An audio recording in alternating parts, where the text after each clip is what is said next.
Pinoy Bus Driver TV.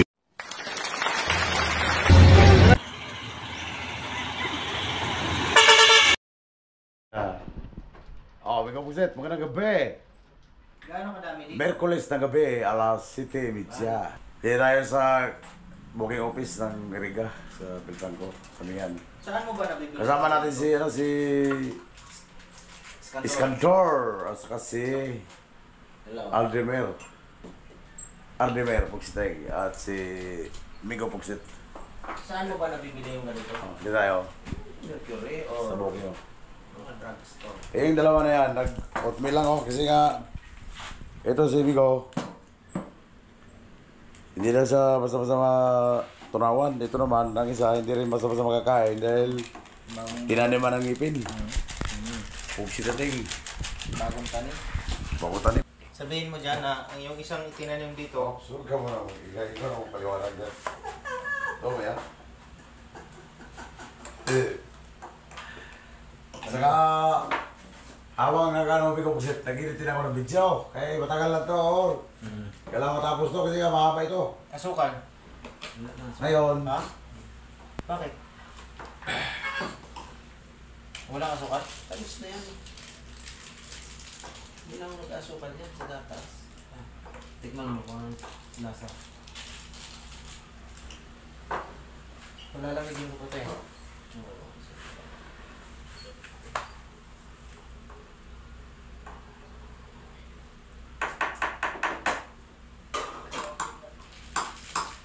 Kumakain ka muna na yan. Pero kung may asukal, pwede? Pwede. Meron ka ba dyan? malaki sila lahat. Migo Pugsit, pag nagabi. Dito tayo sa booking ng Riga City, Bicol, Camarnesor. Oo. Ito, tatlo kami dito sa booking. Dito lang matutulog. Yung mga driver na yan. Si Ordemir, saka si Iskandor. Saka si Migo Pugsit. Si Horacio Pugsit ay.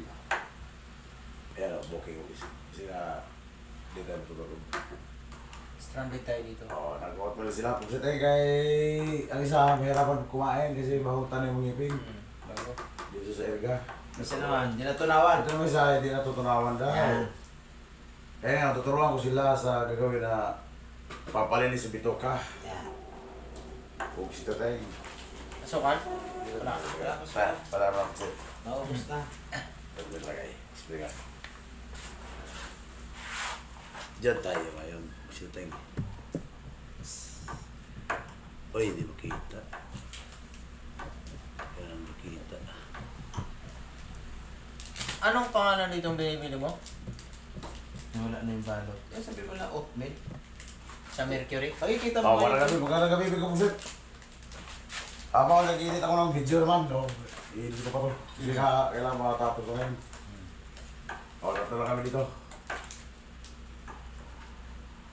Ito, mayroon na ako ituturo sa kanila, Migo Pugsit. Kaya dapat mapakinggan ito. Ito, pwede ito, kahit na wala kang naramdaman, pwede ka mag-cleansing Cleansing? para malinisan lang yung bituka mo at saka pantog mo. Pantog natin. Oo. Ikaw, ano naramdaman mo? Yung di ba, 3 to 4 days bago mag-dumi. Dumi. Pero ang sintomas kasi sa pato sa abdo, kakabagan ka, tapos sikmurahin ka. Mura. Yun. Yun ang naramdaman ko noon. Matagal kong dinadala-dala yun, sikmura ko, 3 taon. Yung time na naglaba ako, 2019, bigla akong sinikmura. Dahil pinawisan ko ng malamig. Tapos naduduwal ako. Yun, pagbalik dito sa Pasay, doon sa Bisaya, nagbabiyahe tayo, di ba? Pagbalik sa Pasay, yun na, naramdaman ko na. Sakit ng tiyan ko, namilipit ako sa sakit, hindi ko na makaya ang sakit. Alas 11 ng tanghali, kaya alas 3, punta na ako sa clinic, pa-check up. Akala ko, ito yung lang kasi nga maya mahihi ako. Tapos, pag nakahihi ako, medyo mawala ang sakit. Maya nandiyan na naman. Tapos mahihi na naman ako, kunti lang nalabas. Yun na, sabi ko sa gwardiya, God, tawag ka ng taxi, pupunta ako ng clinic. Kasi binabayaan ako, hindi man ako tinulungan ng Nilya. Higa-higa ko doon sa higaan, doon sa upuan doon sa labas sa Kia, sa Grahe, Pasay. Ngayon, punta na, mga alas 6 siguro ng hapon, nandun ako sa clinic sa Baclaran. Sabi ko, Dok, pa-check up ako pagka ATI. Binigyan ako ng gamot sa ATI, ganun pa rin. Hindi pa rin wala sakit. Wala na akong pakialam sa mga tao na napapacheck up. Pinimigan ako sa upuan. Sabi ko, pasensya na po kayo, hindi ko na kaya ang sakit. Sama ng pakiramdam. Yun, nagpasundo na ako. Kinuha ko ng anak ko. Tapos, sumakay kami ng van. Ngayon, ang van, lagi ko pinapara, boss. Ihi naman ako, kaya masikit ako sa UTI. Para naman yung van, ihi naman ako sa gilid. Yung pala, nandun na sa kabahay, no?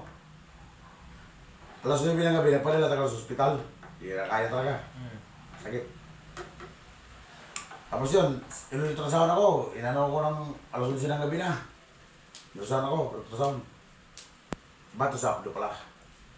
Nagkalat na. Sabi, operahan ako. Sabi ko, ayaw ko na magpa-opera ko. Uwi mo na ako. Uwi mo ako hindi. Tapos, sabi ko, babalik na ako pag sumakit. Sabi ang doktor naman ang gano'n. Sabi sa akin. Huwag mo mag-alala kasi nga, hindi naman ikaw magbabayad eh. Kita ko naman eh. Kumpanya? Oo, kumpanya na magbabayad kasi alam na nila na kita ko tayo. Sabi ko ayaw, uwi mo na ako doon. Balik na ako doon kasi ayaw ko nga, masugatan ako. Kasi matagal ka makapagtrabaho pag inaperahan ka. Umuya ko, yun ang ginawa ko. Bumili ka ng ano, Motsjos. Muchos. O, ang Motsjos. Ngayon, halimbawa, gagawin mo bukas ano, huwag ka nang kumain sa umaga pagising mo, tsaka inom tubig. Para bang nagpa-medical tayo, nung nagpa-medical tayo sa Pitrangco, di ba ganyan? Bawal kumain. Hindi ka na pinapakain. O, ganon. Di wala yung mga doktor, di ba? Si doktor yan eh. Ang akin lang, napaano lang ako doon, gumaling ako doon.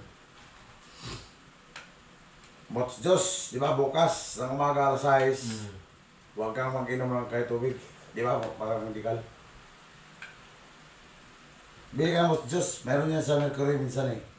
Ganyan, bali 3 baso. Sa alas 6 ng umaga, isa, para di ka magutumin lang. Alas 9 ng umaga, isa. Alas 12, isa. Tapos, bili ka rin ng Epsom salt. Yung parang tawas. Na isang pack noon, 56 yata yung bili ko dati. Isang kutsara yun, ilagay mo sa baso o tasa, ganyan. Mainit na tubig ang ihalog doon. Alas 6 ng gabi, inumin mo yon. Dapat maubos mo yun sa isang oras, alas 7. Unti-unti mo lang yung pag-inom, huwag mong turutuduhan kasi maduduwal ka. Dahil mapakla yun eh. Ibang lasa. Basta maubos mo dapat sa isang oras. Pagkasunod doon, bili ka rin ng limon, 5 piraso. Yung 5 piraso ng limon na yon, yung kulay yelo, dito yung isa nun. Pigain mo yun. Pag napiga mo yun, isang baso na rin yun. Sa 5 piraso. Tapos, olive oil. Isang baso rin, ihalo mo yun sa pitsil. Yun ang kasunod mong inumin pagkatapos mo doon sa Epsom salt. Alas 7 hanggang alas 8. Dapat maubos mo yun isang oras din. Pagkatapos nun, balik-balik ka na sa CR. Huwag ka dumumi sa inidoro para makita mo kung anong lumabas sa bituka mo saka sa pantog mo. Tapos alas 10, kain ka ng lugaw pag kinabukasan para hindi magasgasan. Pag matigas, kasi ninipis yung bituka mo doon. Para hindi magasgasan ang bituka mo pag matigas. Sa sunod na araw, kumain ka pa ng kanin, huwag yung masyadong matigas. Durugin mo pa rin yun sa sabaw. Huwag ka muna, iwasan mo muna kumain ng mamantikain, mataba. Kasi hindi ka tutunawan yan. Kakabagan ka. Kabag. Oo. Yun lang. Isang bisis mo lang nagawin yun. Nangyari sa akin, lumabas ang bato sa aplo. Bato. Kitang-kita ko. 3 piraso. ang bato sa abdo, parang bato din sa ihi. Hindi ka Kita mo yung sa hiya ng lalaki o babae na yung inidoro may hilo-hilo ang dumidikit. Parang ganun. Iwas operasyon, no? Kaya iwas ako sa opera. Mula noon, kinabukasan, sabi ng kapatid ko, si Nemersil yung nagturo na sa akin. Kasi nagtrabaho siya sa clinic ng insik. Sabi niya, Noy, huwag kang muna magbiyahe. Hindi, mabiyahe na ako. Huwag naman ako eh, iyak na siya eh. Kasi nga daw, baka anong mayroon sa akin. Biyahe ko, kinabukasan.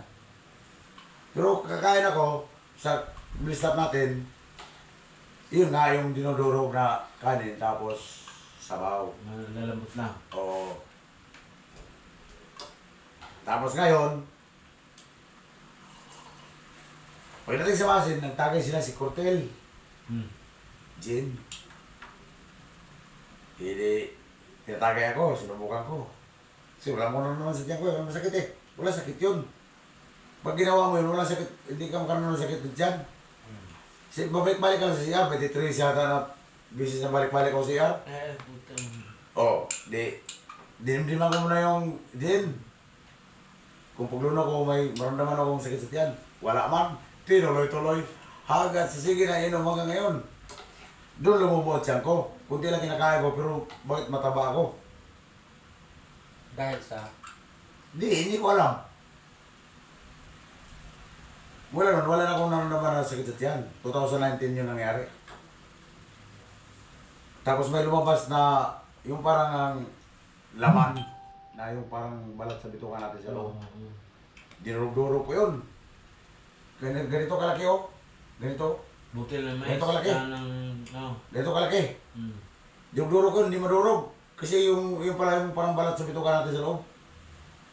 Luwas yun. Luwas. Oh. Kaya, ang pakiramdam mo, ang sarap ng pakiramdam pag nadumi ka, takbo ka na kasi nga di mo para pigilan. Di mo pa, parang di kaya pigilan. Lalabas talaga. Pati pag-ihi mo. Pati pag-ihi ko, takbo na ako kasi nga parang hindi ko na mapigilan. Sarap pumihi. Tapos ang sarap ng pakiramdam sa katawan mo.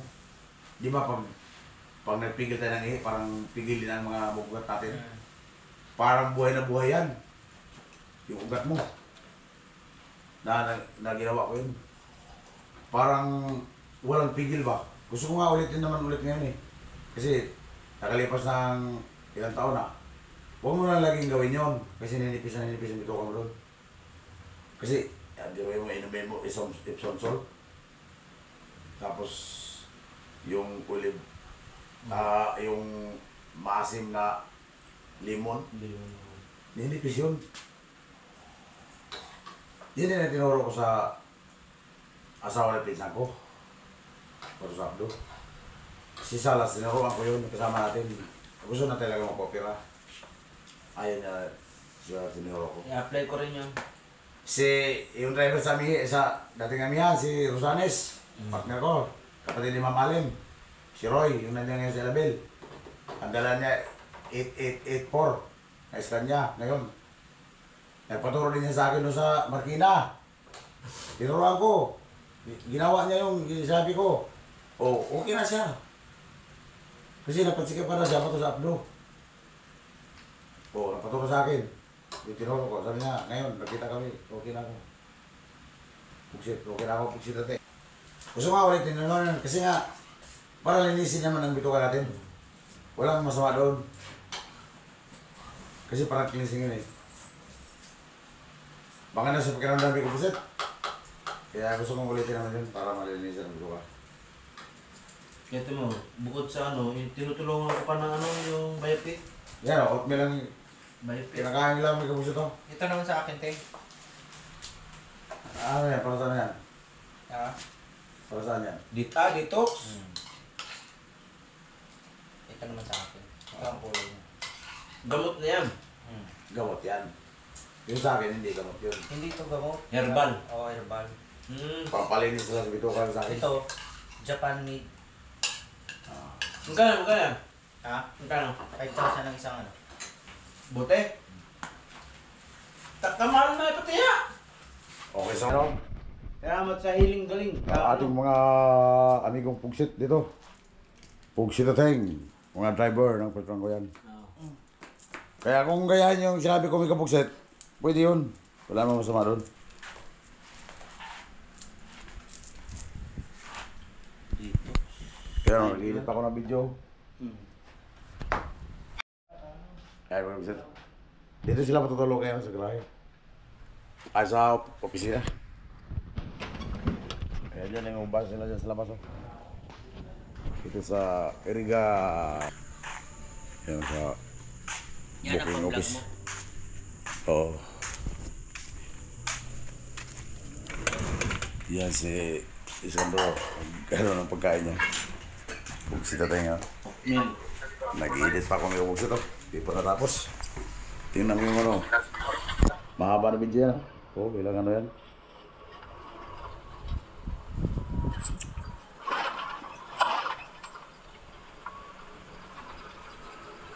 Yan. Pugsita tayo.